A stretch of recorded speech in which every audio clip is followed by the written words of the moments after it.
భగవద్గీత అని తలచుకోగానే మనలో ఒక పాజిటివ్ ఎమోషన్ను కలిగిస్తుంది. శారీరక బాధలకు మందులు వాడతారు మనుషులు. అప్పుడు దుఃఖం, భయం, భావోద్వేగం ఇలాంటి మానసికమైన భావాలు కలిగినప్పుడు భగవద్గీత గుర్తుకొస్తుంది. అందులోని విషయాలు చదివినా విన్నా ఒక మానసికమైన శాంతిని కలిగిస్తాయి.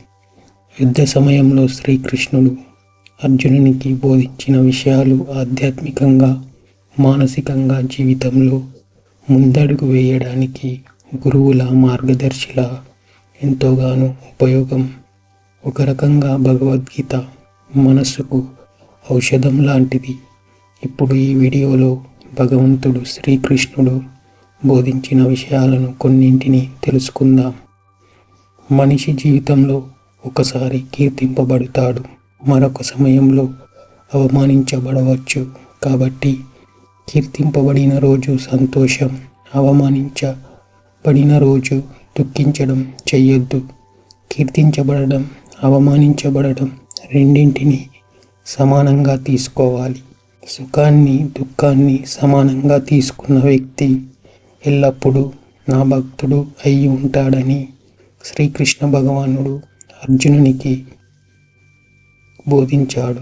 ఇప్పుడు మరికొన్ని విషయాలు తెలుసుకుందాం. శత్రువులను, మిత్రులను సమానంగా చూడాలి. చెడు స్నేహితుల పట్ల ఎప్పుడు దూరంగా ఉండాలి. చెడు స్నేహాలను వదిలివేయాలి. జీవితంలో ఏ విషయాలనైనా తృప్తిగా జీవించాలి. ఎల్లప్పుడూ అనవసరమైన మాటలను మాట్లాడకూడదు. అవసరమైనప్పుడు మాత్రమే మాట్లాడాలి. అనవసరమైన మాటలను మాట్లాడవద్దు. మౌనాన్ని పాటించాలి. మౌనం అంటే మాట్లాడకుండా ఉండాలని కాదు. అనవసర వ్యర్థమైన మాటలను మాట్లాడకుండా ఉండాలని అర్థం. నివాసం చిన్న నివాసం అని, పెద్ద నివాసం అని భేదాలు చూపకూడదు. ఏ నివాసాన్ని అయినా జీవితంలో సమానంగా చూడాలి. మంచి జ్ఞానాన్ని పొందాలి. ఎల్లప్పుడూ భగవంతుడి పట్ల భక్తిని కలిగి ఉండాలి అని శ్రీకృష్ణ భగవానుడు బోధించారు. ప్రేమతో, భక్తి శ్రద్ధలతో పత్రాన్ని అయినా, పుష్పాన్ని అయినా, లేదా ఫలాన్ని అయినా, లేదా జలాన్ని అయినా ఏది సమర్పించినా దానిని స్వీకరిస్తానని శ్రీకృష్ణ భగవానుడు తెలిపారు. మనస్సును మనిషి జయించగలిగితే, అనగా ఆలోచనలను అదుపులో ఉంచుకోవడం వల్ల మనస్సే మనిషికి మిత్రుడు అవుతాడు.